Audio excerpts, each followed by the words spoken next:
मोदी सरकार में देश के तीर्थ स्थल चमक रहे हैं, वहां वर्ल्ड क्लास की सुविधाएं मिल रही है।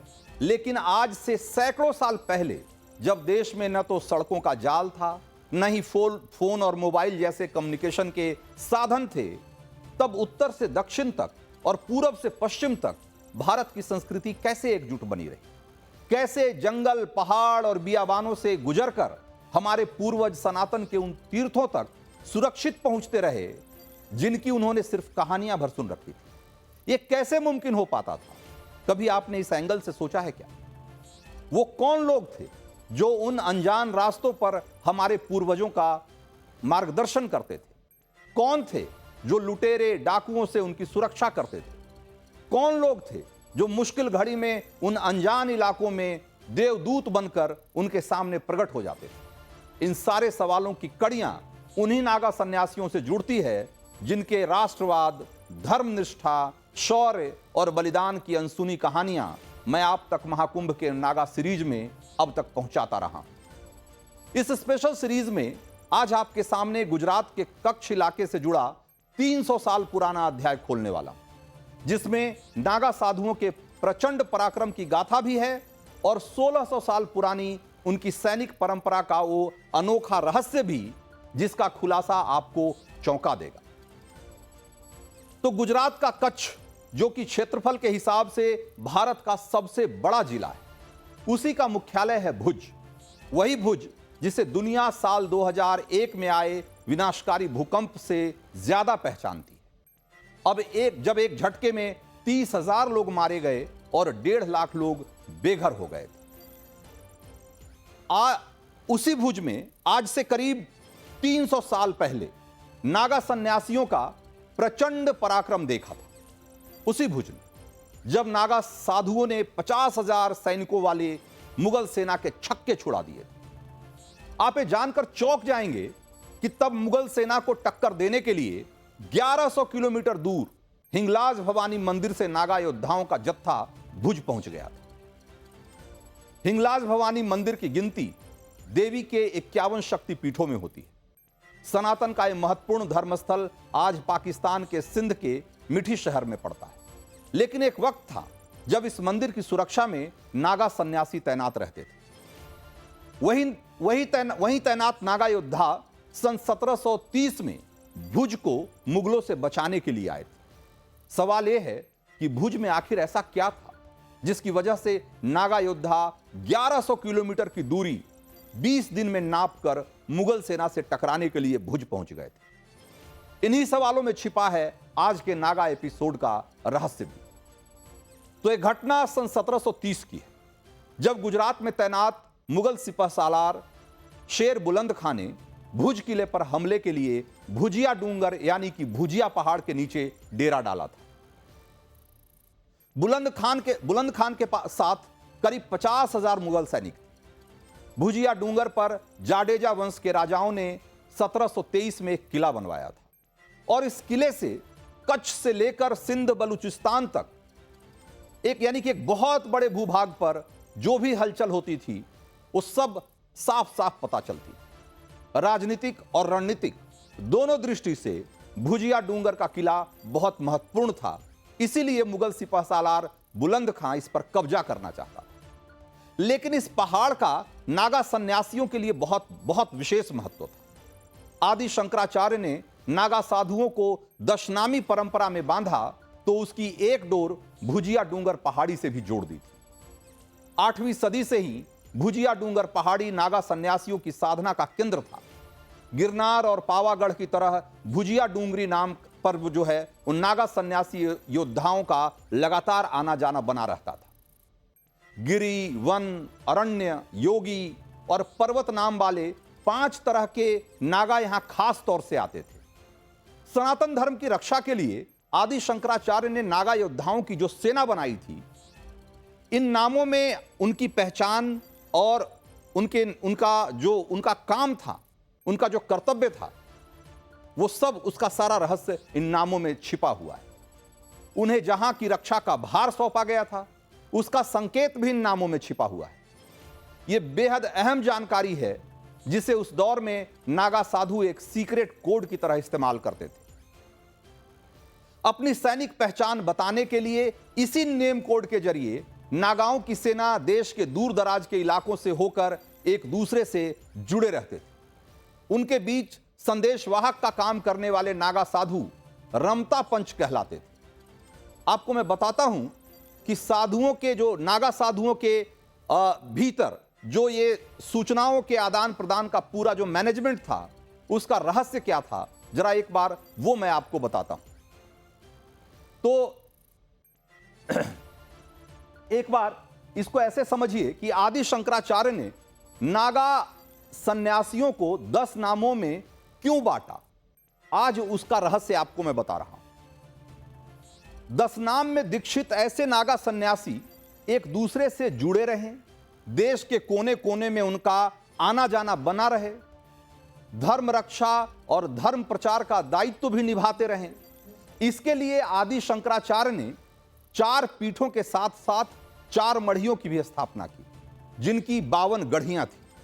सनातन धर्म के चारों धाम हों, देवी के 51 शक्ति पीठ हों या कोई अन्य तीर्थ स्थल, नागा योद्धा उन सब की रक्षा का भार उठाते रहे। और कैसे उठाते रहे वो जरा एक बार समझिए।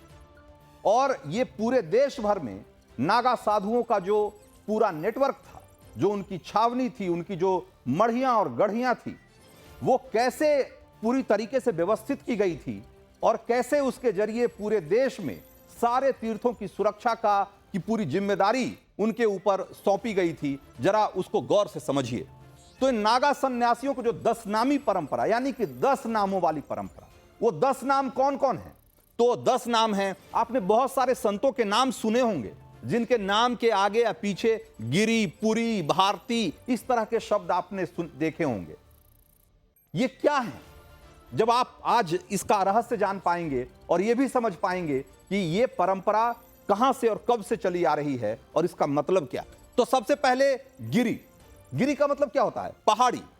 और ये पहाड़ी, इसका मतलब क्या है? इस नाम वाले नागा सन्यासियों का ज्यादातर ठिकाना वैसे इलाकों में होता था जहां पर कि पहाड़ियों पे या पहाड़ की चोटियों पे कोई तीर्थ स्थल होता था। वैसे सारे नागाओं को गिरी कहा जाता। उसी ढंग से पुरी। पुरी का मतलब क्या होता है? पुरी का मतलब होता है नगर। तो वैसे तीर्थ स्थल जो कि किसी शहर में केंद्रित थे, चाहे जैसे वो अयोध्या, आप जैसा जानते होंगे कि मथुरापुरी, अयोध्यापुरी, ऐसे बहुत सारे नाम, पुरी का मतलब ही होता है नगर। तो इस तरह के जो धर्म तीर्थ क्षेत्र थे, उनकी सुरक्षा का जिम्मा जिन नागाओं पे था, जिन नागाओं की छावनियों पे था, उन सब को पुरी कहा जाता था। आगे दिखाइए जरा। अब आइए अरण्य। अरण्य नगरों के पास के जो जंगल हैं, वहां राजा और छावनी के बीच कड़ी का काम करते थे जो नागा, उनके नामों के साथ अरण्य शब्द जुड़ा हुआ रहता था। उसके बाद सागर। सागर कौन लोग थे? सागर जिनके नाम के साथ जुड़ा हुआ था, जिन नागाओं के या सन्यासियों के, ये वो लोग थे जिनके ऊपर समुद्र किनारे के जो तीर्थ स्थल थे, उनकी सुरक्षा का जिम्मा था। सुरक्षा का भी, रख रखाव का भी, ये जिम्मा जिनके पास था, उनको सागर के नाम से जाना जाता था। आगे बढ़िए। इसी ढंग से आश्रम। आश्रम वाले कौन थे?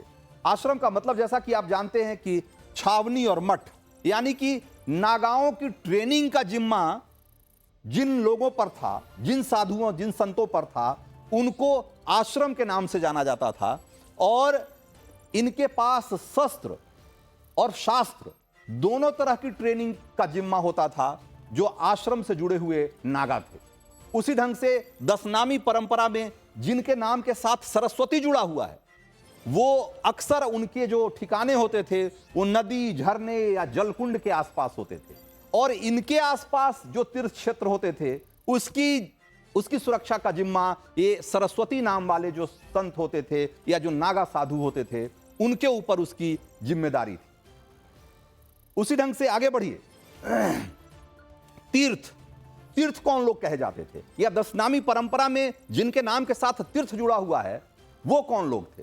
तो तीर्थ स्थलों में रहकर साधना और अभ्यास करने वाले लोग, वैसे नागा सन्यासियों को तीर्थ कहा जाता था। और वो योग साधना और ज्ञान में जिनके पास बड़ी सिद्धियां हासिल थी, वैसे लोग तीर्थ के साथ उनके नाम के आगे या पीछे तीर्थ जोड़कर उन्हें पुकारा जाता था, या दशनामी परंपरा में वो तीर्थ वाले सन्यासी कहे जाते थे।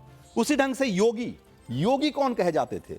जो योग परंपरा से जुड़े हुए नागा सन्यासी थे, जिन्हें कि योगाभ्यास का बहुत, जो कि लगातार अभ्यास करते थे योग का, और एक तरीके से कहा जाए तो बहुत सिद्ध योगी के तौर पे जो अपने आप को स्थापित कर पाते थे, वैसे लोगों को योगी कहा जाता था। उसके बाद आखिरी जो दशनामी परंपरा में नाम है वो है पर्वत। तो हिमालय जैसे ऊंचे पहाड़ों पर जो कठिन साधना करने वाले लोग थे, कठिन साधना करने वाले जो सन्यासी थे, और उनको इस तरह का निर्देश था कि ऊंचे पर्वतमालाओं पे जो स्थित तीर्थ क्षेत्र हैं, उनकी सुरक्षा का जिम्मा जिनके हाथों में था, वो पर्वत नाम वाले सन्यासी थे। तो ये इस तरीके से दशनामी परंपरा थी। तो दशनाम में दीक्षित ऐसे नागा सन्यासी एक दूसरे से हमेशा जुड़े रहे, देश के कोने कोने में उनका आना जाना लगा रहे। जैसा कि मैंने आपको पहले बताया, ये इसके पीछे एक बड़ा मकसद था कि इसके जरिए देश भर में जो धर्म का कामकाज कैसे आगे बढ़ रहा है, जो धर्म क्षेत्र हैं उनकी सुरक्षा कैसे हो रही है, और कैसे जो मुस्लिम आक्रमणकारी हैं, जो आक्रांता हैं, उससे हिंदुत्व की और हिंदू धर्म क्षेत्र की सुरक्षा कैसे सुनिश्चित की जाए, इसको लेकर के एक तरीके से एक उनके बीच में संवाद चलता रहे। इसके लिए शंकराचार्य ने ऐसी व्यवस्था की थी कि एक दूसरे इलाकों में ये नागा साधु प्रवास करते रहते थे, आते जाते रहते थे। तो धर्म रक्षा और धर्म प्रचार का दायित्व इस तरीके से लगातार ये निभाते रहते थे। और आदि शंकराचार्य ने 4 पीठों के साथ साथ इसीलिए 4 मढ़ियों की स्थापना की, जिनकी 52 गढ़ियां थी, और आदि शंकराचार्य की बनाई इसी जबरदस्त व्यवस्था के तहत एक दूसरे से जुड़े रहते थे। ये उसी तरह की व्यवस्था है जिस तरह आज दुनिया भर के देश अलग अलग तरह के सुरक्षा बल बना करके उनकी तैनाती करते हैं, उनकी वेतन और जरूरतों का मोटा एक तरीके से खर्चा उठाते हैं।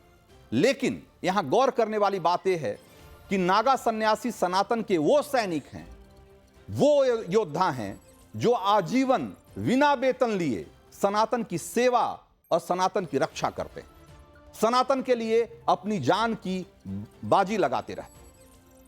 हमें राजाओं का इतिहास पढ़ाया जाता है जो अपने राज्य के विस्तार के लिए लड़ाइयां लड़ते थे, चारण भाटों से अपनी वीरता का इतिहास लिखवाते थे, शिलालेख लगवाते थे। लेकिन सनातन के योद्धा कहलाने वाले नागा सन्यासियों ने कभी इस बात की परवाह नहीं की कि इतिहास उन्हें किस तरीके से याद करेगा भी कि नहीं करेगा।